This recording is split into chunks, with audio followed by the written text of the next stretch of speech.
Boa noite, companheiros. O tema hoje é como enfrentar os brutais ataques contra os trabalhadores. Eu quero chamar a atenção para que todos nós tenhamos consciência e clareza de que nós estamos vivendo, no último período, pelo menos desde a crise econômica de 2008, sob ataque de guerra do imperialismo norte-americano contra o Brasil. Mas não só contra o Brasil, mas contra toda a América Latina, principalmente contra a Venezuela, onde a agressão é mais evidente. Guerra essa que é chamada de guerra híbrida, guerra psicológica, que utiliza a propaganda e a manipulação para alcançar os objetivos. No Brasil, veja bem, sem disparar um único tiro, eles estão conseguindo colocar a mão no pré-sal, que é uma fonte energética, estratégica, e que ninguém abre mão. Mas eles estão tomando na mão grande apenas com operações de guerra híbrida. Por aí, eles tiraram o Lula do páreo, com uma condenação relâmpago no 2º grau de jurisdição, e tomaram o governo de assalto por meio de um golpe eleitoral. Isso depois de ter derrubado o governo de Dilma Rousseff por meio de um golpe parlamentar. Então, são ações articuladas militarmente com objetivo político. Uma agressão ao Brasil, uma agressão a todos os países que isso está acontecendo e cada vez aumenta mais e temos que estar esperto em relação a isso.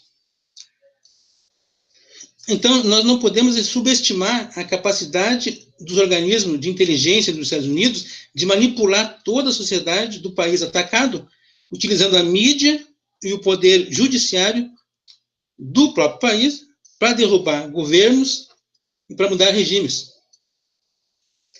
Nesse sentido, toda manifestação do governo Bolsonaro ela tem que ser levada a sério, porque ela faz parte da guerra psicológica, mas utilizando, digamos assim, um método do diversionismo. E a direita, ela é mestre em diversionismo. Todos os dias tem um factoide produzido pela direita, que é divulgado em campanha pela mídia até a exaustão, e que pauta o pensamento e o debate de toda a população. Eles querem aplicar grandes ataques aos direitos dos trabalhadores e declaram isso abertamente todos os dias. E todos os dias tem uma polêmica estimulada pela mídia para desviar a atenção do que é principal na política e do que é principal na economia. É algo bem simples, é descarado, mas é eficaz. Então isso tem a ver com a manipulação da consciência das massas. E o imperialismo ele tem toda a ciência e a tecnologia a seu favor. Ele consegue direcionar o senso comum para onde eles querem, de maneira a justificar e a proporcionar golpe sobre golpe. Por exemplo, o desgaste político do governo Bolsonaro. É um desgaste em tempo recorde, porque antes de tomar posse já estava desgastado. Então foi um desgaste produzido. Ainda que isso tenha a ver também com a luta de classes, obviamente, né? Porque o golpe eleitoral ele foi em cima de uma fraude. Ele iludiu as massas, mas ele não conseguiu derrotar o movimento de massa fisicamente. Então, a resistência do movimento de massas aos ataques da burguesia, ela se mantém. De uma forma ou de outra se mantém, não foi derrotado. Essa aí é a base do desgaste de Bolsonaro. Tanto que se não houvesse manipulação no processo eleitoral, o Lula seria eleito e não Bolsonaro, Bolsonaro ele ficaria lá com seus 5%, e olha lá. Então, veja o tamanho da manipulação. Além dessa realidade da luta de classes, que é a base para entender o desgaste do Bolsonaro, também tem, obviamente, e justamente por isso, na luta de classes, também tem o desgaste do Bolsonaro, onde ele é promovido pelos órgãos de inteligência norte-americanos. Porque a intenção é substituir o Bolsonaro pelo general Mourão. É impor uma guinada à direita no regime político rumo ao regime de cunho bonapartista. Essa é a política do imperialismo. E por incrível que pareça, eles conseguem manipular até a esquerda. Digo, por incrível que pareça, entre aspas, porque essa esquerda que nós temos atualmente no Brasil, ela não só é uma esquerda manipulável e manipulada, como também é uma esquerda manipuladora. Porque a esquerda, ela faz o jogo do imperialismo. E não é de hoje. Em 2003, no primeiro governo do PT, o Lula e o FHC, eles foram para os Estados Unidos garantir para o George Bush a subserviência do governo petista. Isso em 2003. E foi no governo petista, desde 2003, que os Estados Unidos começaram a manipular o poder judiciário brasileiro no sentido de construir um ordenamento jurídico mais repressor. O endurecimento de penas, numa dinâmica contrária à Constituição Federal de 88. Então, no sentido mais repressor. Inclusive, aprovando leis abertamente inconstitucionais, como a execução da pena a partir da decisão do segundo grau de jurisdição, que manda, né, para o espaço o princípio da presunção de inocência. Outra aberração jurídica foi a substituição do princípio do indúbio pro réu pelo princípio do indúbio pro societate, uma invenção, ou seja, na dúvida, a favor do réu, para evitar condenar o inocente. Então, esse é o princípio constitucional. Eles inventaram, na dúvida, a favor da sociedade. Mas quem é a sociedade? É a burguesia. Se o réu é inocente, dane-se. O negócio é promover o encarceramento em massa do povo pobre. E assim promover uma maior repressão sobre os trabalhadores. Então, a mudança paulatina do regime, de democrático para repressor, ele pegou o PT e a esquerda no contrapé. Porque, olha a contradição, o próprio governo do PT promovia o endurecimento do regime a partir da orientação exterior. E o próprio governo do PT ele foi engolido pela repressão, passando a ser cada vez mais incapaz de combater o demônio que ele próprio tinha invocado. E hoje, todos os golpes da guerra híbrida, eles são meticulosamente calculados e considerando a colaboração da esquerda. Então, a tendência é que a esquerda, nesse processo de contraofensiva da burguesia, ela vá cada vez mais à direita. Então, isso é uma tese fundamental para quem quiser compreender a situação política do Brasil hoje e do mundo também.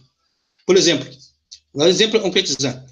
A disputa interna na presidência do PT é para afastar a Gleisi Hoffmann, que ela é da corrente do Lula, para impor alguém da corrente do Haddad, senão o próprio Haddad, que tem posições mais à direita. Então, a tendência é à direita. Olha bem, as pautas identitárias baseadas na teoria das opressões também é um fator que joga a esquerda para a direita. Porque esse tipo de interesse, ele afasta o partido e a esquerda da luta de classes real, Ela afasta a esquerda da luta da classe operária contra a burguesia em favor da teoria das opressões. Mais ainda, o apetite incrível que a esquerda tem de focar nas pautas diversionistas plantadas diariamente na grande mídia pela direita. Isso favorece a guerra de propaganda do imperialismo contra os trabalhadores e contra os explorados em geral. A intervenção reformista parlamentar da esquerda, com coligações e conchavo com a direita, isso é extremamente desmoralizante. E, por último, o PT ele já se dispõe a negociar a reforma da Previdência no Congresso Nacional. Isso é dito, encabeçado pelos governadores e pelos deputados do PT, pela bancada do PT. Ainda usando, alegadamente, o texto do Haddad como uma oposição ao texto do governo. Um absurdo. Um absurdo. E isso aí, sinceramente, confirma o que o Haddad já tinha falado na campanha eleitoral, de que ele era favorável à reforma da Previdência. Então, agora, o PT e a esquerda eles se propõem a aplicar, na prática, juntamente com o governo, a reforma da Previdência, negociando no parlamento. Essa é a política da esquerda. Então, em vez de se opor a qualquer reforma e chamar os trabalhadores a se mobilizarem na rua para derrotar a proposta da reforma da Previdência do governo Bolsonaro, o PT, que comanda a esquerda, ele se propõe a negociar essa reforma no parlamento. Então, aqui, a falência da esquerda ela fica escancarada. Ela não vai organizar luta nenhuma. Já deixou claro isso em duas atividades nacionais que foram organizadas de uma forma artificial, totalmente controlada e burocrática. Quais sejam a plenária da FENTECT, da Federação dos Trabalhadores dos Correios, que não mobilizou ninguém da base, apenas alguns dirigentes nacionais, no dia 2 de fevereiro. Outro exemplo, no dia 20 de fevereiro, a Assembleia das Centrais Sindicais de São Paulo. Foi numa quarta-feira, 10 da manhã. Só mobilizou dirigente sindical. A base estava trabalhando. Era dia útil, no horário de trabalho. Então, essa Assembleia, do dia 20, foi também muito fraca, isso devido à convocação pífia e da má intenção na convocação. E também, essa situação, ela projeta, para o dia 22 de março, um novo fiasco. Porque a burocracia ela se nega a convocar e a mobilizar a base das categorias. Isso é fato. Porque ela tem outro projeto, que não é um projeto de luta operária, mas sim é o projeto de manter os seus próprios privilégios materiais. Então, essa postura execrável da esquerda, ela dá margem para a direita promover a guerra psicológica, a manipulação, para controlar cada vez mais o regime político. Então, o imperialismo ele precisa substituir Bolsonaro pelo Mourão. Mas como que ele pode promover essa mudança de uma forma assim tranquila e com garantia de sucesso? Usando a esquerda. Essa esquerda podre que está aí. Por exemplo, olha, a divulgação daquele vídeo do Golden Shower pelo Bolsonaro no Carnaval não foi obra de um presidente idiota ou dos filhos idiotas do presidente idiota. Aquilo foi mais uma operação de guerra híbrida, bem calculada, que ao mesmo tempo que desmoraliza o Bolsonaro, ele aproxima a esquerda dos militares. O que surgiu a partir daí? Proposta de impeachment do Bolsonaro pela questão moral de divulgação de um vídeo obsceno. É isso que está na esquerda. Então, essa proposta de impeachment, ela é apresentada pelos esquerdistas nas redes sociais, é tudo o que o imperialismo quer. Não é à toa de que um dos incentivadores dessa proposta é o Miguel Reale Júnior. O Miguel Reale, que é um dos autores do pedido do impeachment da Dilma Rousseff. Então, não parece estranho a esquerda fazer frente com o Miguel Reale Júnior para aplicar um impeachment no Bolsonaro e empossar o general Hamilton Mourão como presidente? Para se ver a qualidade de esquerda que nós temos no Brasil. Então, a burguesia, ela pressiona para manipular a esquerda a seu bel prazer. É nesse sentido é que na última semana a burguesia colocou os sindicalistas contra a parede com duas medidas jurídicas.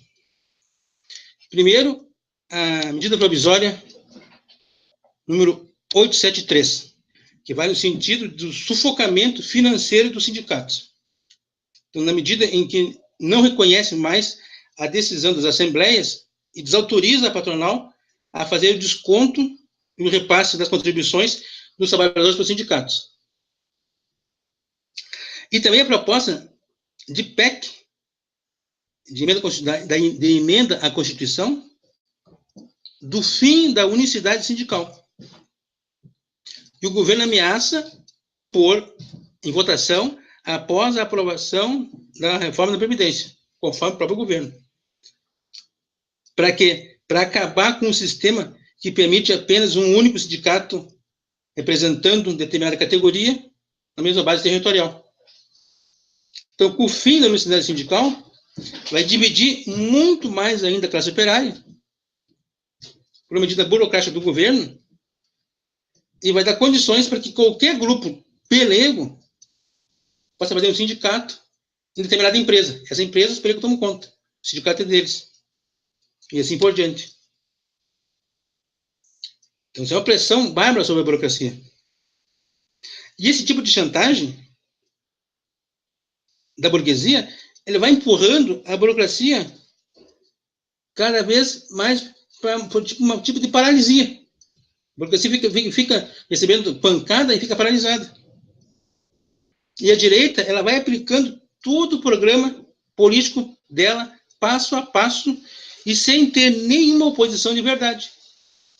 Pelo contrário, o que ela tem é uma colaboração